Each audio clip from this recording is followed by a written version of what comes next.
Momo était littéralement pétrifié, en plus d'être congelé, parce qu'un vent glacial avait profité de la neige, des trompettes et des cloches de vache pour s'engouffrer aussi dans la salle. Il n'était pas au bout de ses surprises, car il entendit, de l'autre côté de la brèche, une voix tonitruante. Une voix colossale.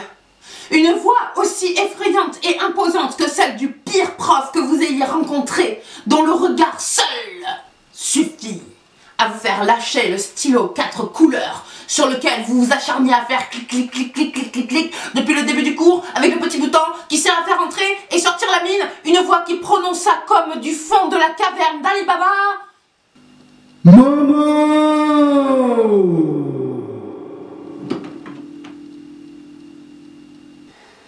Celui-ci, très intimidé, ne sut que répondre un petit oui, c'est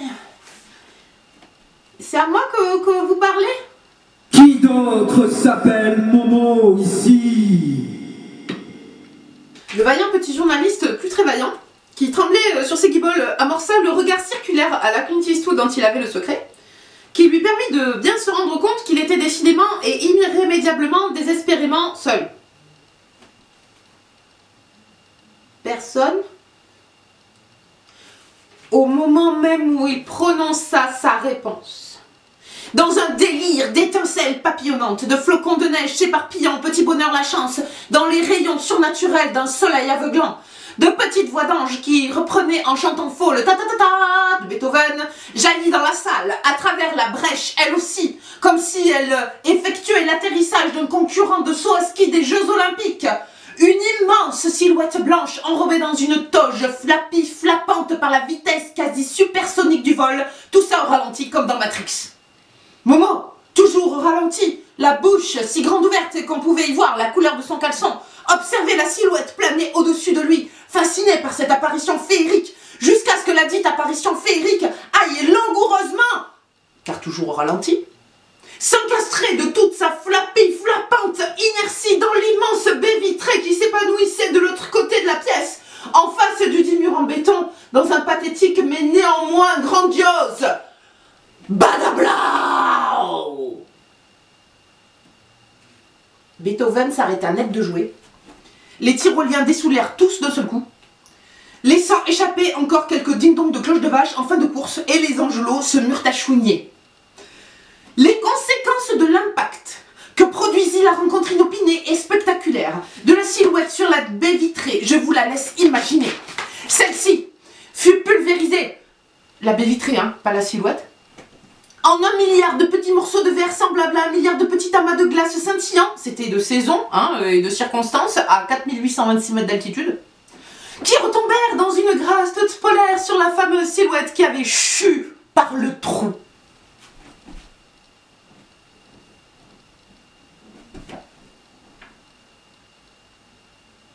Plus rien ne bougeait, plus rien ne ding-dongait, plus rien ne flappait, plus rien ne puait, blackout total. Momo eut tout de même la force surhumaine de sortir de sa sidération au bout de quelques secondes, avisa le trou béant dans la baie vitrée, considéra qu'il était tout à fait opportun que la salle de conférence ne fût pas située en surplomb d'une falaise, sinon il n'aurait pas eu fini avec les piolets, les pioches et tout le barda pour aller secourir la silhouette fracassée en bas de la montagne, s'approcha timidement du trou en forme de silhouette enrubanné dans une toche blanche qui s'était découpée selon les pointillés dans le triple vitrage, se pencha prudemment et risqua un timide Ça va? Rien de cassé? 2 ou 3 mètres plus bas, emberlificoté dans sa toge blanche, ses skis et ses bâtons, la silhouette, toujours vivante et tonitruante, répondit: Ah, ça va, hein? Ça arrive à tout le monde de louper son atterrissage.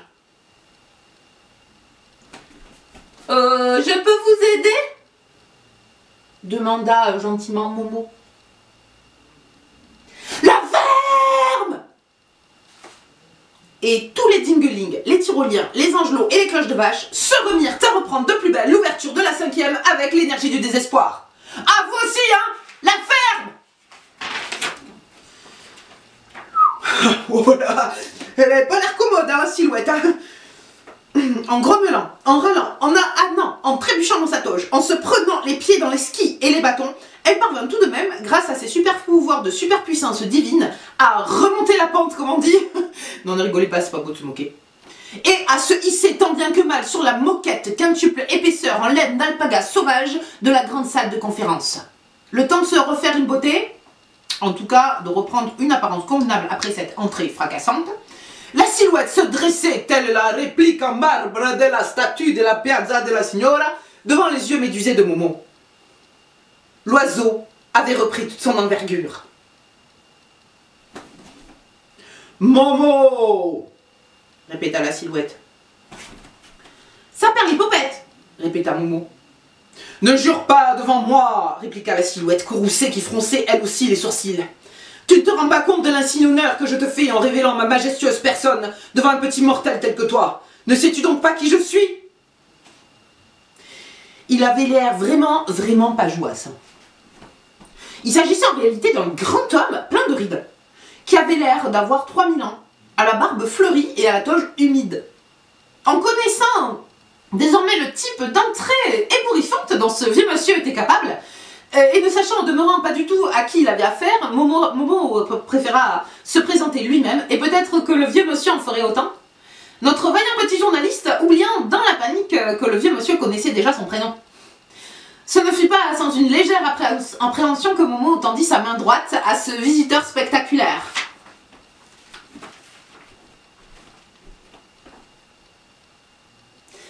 Momo, ravi de vous rencontrer.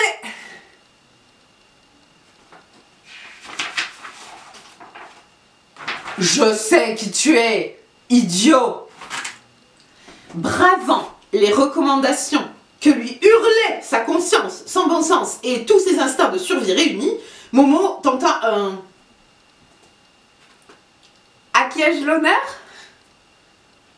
L'effet de cette question eut de lourdes conséquences sur les événements subséquents, et je vous prierai de bien vouloir éloigner les jeunes enfants afin qu'ils n'entendent pas le terrible récit qui va suivre. Tout d'abord, la silhouette en toge humide et plus du tout flappante regarda Momo d'un œil bovin, en même temps qu'au fond de cet œil fou, farfouillant dans les fertiles fanfreluches d'une farandole de futé farfadé, on aurait pu deviner.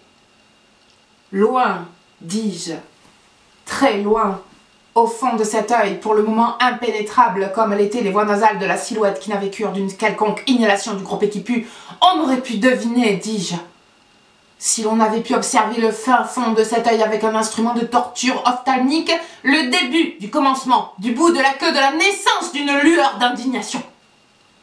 Et la fameuse lueur d'indignation, au fond, fin fond de l'œil de la silhouette, commençait à prendre des proportions de plus en plus alarmantes.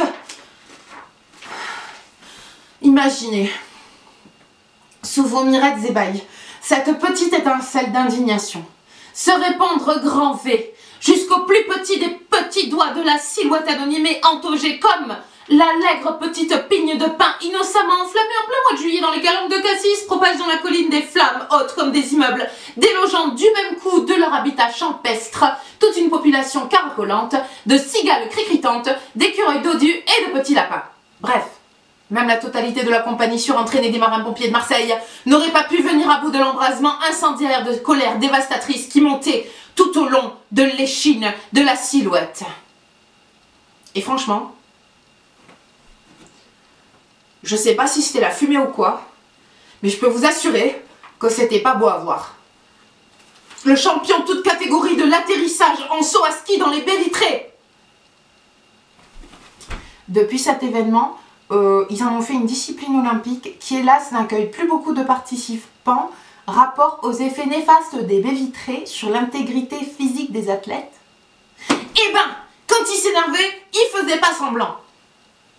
En plus de la fumée rouge qui lui sortait par les oreilles, des éclairs dignes d'un orage sur les grandes jorasses lui sortaient des narines, ses yeux projetaient des flashs comme on peut en rencontrer malencontreusement sur l'autoroute quand on roule à 160, et sa bouche vomissait un torrent de lave en fusion sur lequel Momo aurait pu faire griller ses chamallows.